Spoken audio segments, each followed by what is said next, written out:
gut instinct. I've been to Israel many times. The whole country's a fortress. When I first heard this story, I still have the same gut instinct that I did initially. I find this very hard to believe. I've been to that Gaza border. You cannot go 10 feet without running into a 19-year-old with an AR-15 or an automatic machine gun that is an IDF soldier, right? The whole country is surveilled.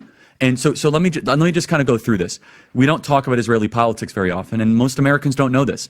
The last 9 months, Israel was on the brink of civil war. It's not an exaggeration. This judicial stuff, there were hundreds of thousands of Israelis taking to the streets because Bibi Netanyahu was basically redefining the Israeli constitution. That's not an exaggeration, right? He said the judicial branch has too much power.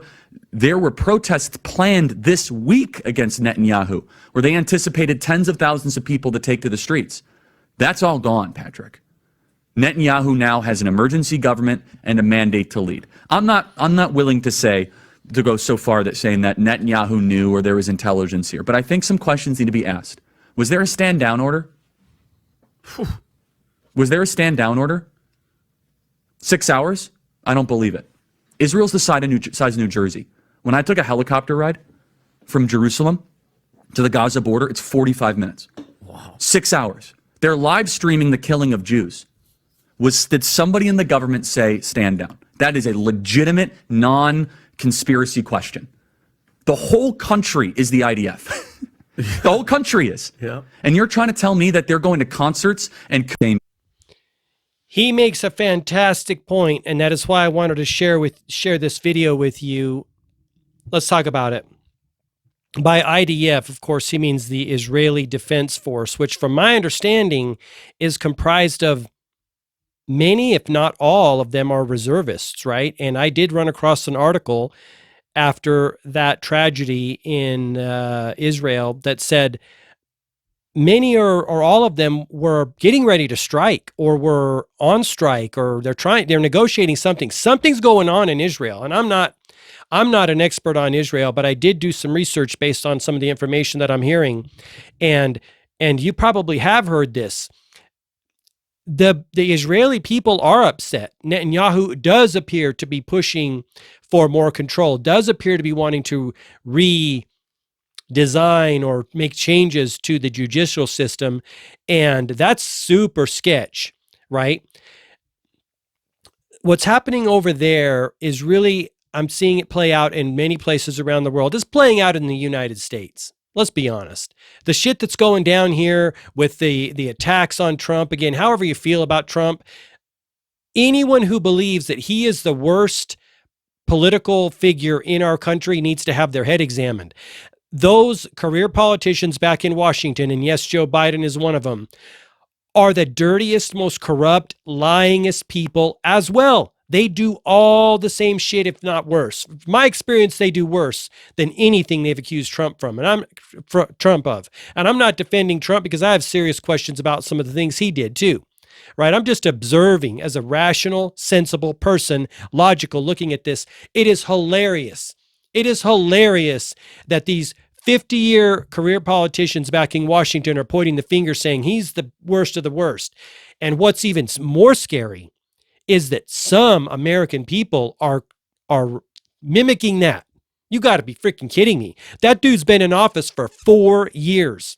Those clowns back in Washington, have some of them been there for 50 years in the swamp, learning and growing and establishing these relationships. And Joe Biden went in middle class and he's a multimillionaire. Where did he get the money from? I talked about this in a video a while back. The dude made 400 and some odd thousand as vice president his last year as a vice president. And then the next year he made like 15 million. Give me a freaking break. Are you kidding me? Book deals. Who on God's green earth would ever read a book written by that dude? He is a liar, been exposed by the media multiple times, specifically in the 80s. He is clearly exhibiting signs of cognitive decline. He clearly has a sketchy relationship. You know, him and his son going around the world, doing what appears to be peddling influence. And again, I'm not saying the right doesn't do that too, but give me a freaking break. These guys appear to be super corrupt. But Donald Trump's the worst. Okay, I didn't mean to get off on a tangent there, but let's talk more about Israel. what I always go back to is the theory basically it's an approach to life is who benefits? What is the result of what's happening?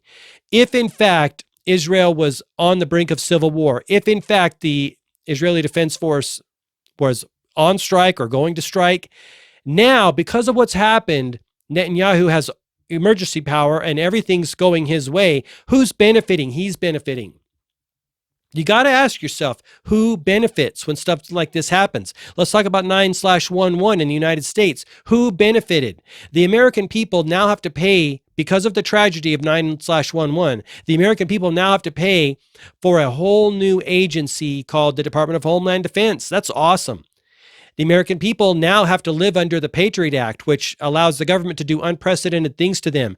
Who benefited? We didn't benefit. The government clearly benefited. The government grew in their powers and their scope of what they could do to people. And we lost because we don't have to pay for this. And it just gets added on to the national debt. We're currently hovering around what, 31, 32 trillion. It's no big deal. The other day, Janet Yellen said, it's no big deal. We can fight two wars. We can fight the war in Ukraine and the war in help Israel do that stuff. It's no big deal. First of all, that's such a bullshit statement. I can't even wrap my mind around it. Let's not to mention the loss of lives. We like, that's like she's saying, oh, it's no big deal. We can afford the loss of lives. We can afford the money. I don't think we can afford either one of that shit. It's bullshit what's happening in the world, and I hope you're paying attention. That's why I wanted to share this with you. Always ask who benefits. Always look beneath the surface of these politicians and the mainstream media. I do know one thing, and I'll leave you with this. I don't claim to know everything that's happening over in the Middle East and with Israel and Palestine, but I do know this. Anything the mainstream media tells me, I know is complete and total bullshit. Anything a career politician tells me, I'm pretty sure that's complete and total bullshit too. I want to go to independent journalists. I want to go use my own discernment. I want to go do my own research, right? Thank you for watching this video. Please share this information far and wide. If you run across this video here, and I will put the link in the description down below, please share it with all the people on your social media. He brings up valid points. You are not a conspiracy theorist if you're asking questions about important events in our world. I just want to remind you of that. You're not going to hear that from the mainstream media, and you're certainly not going to hear it from some left-wing people on social media. If you're asking questions, that makes you a thoughtful person. An intelligent person asks questions, especially at the critical point that we are in our world right now. Thank you for watching this video. Until next time, I wish you all the best health, wealth, and success. Feel free to follow me on anywhere on social media at GMarkPhillips, and also subscribe to the channel for more videos like this. Have an awesome day.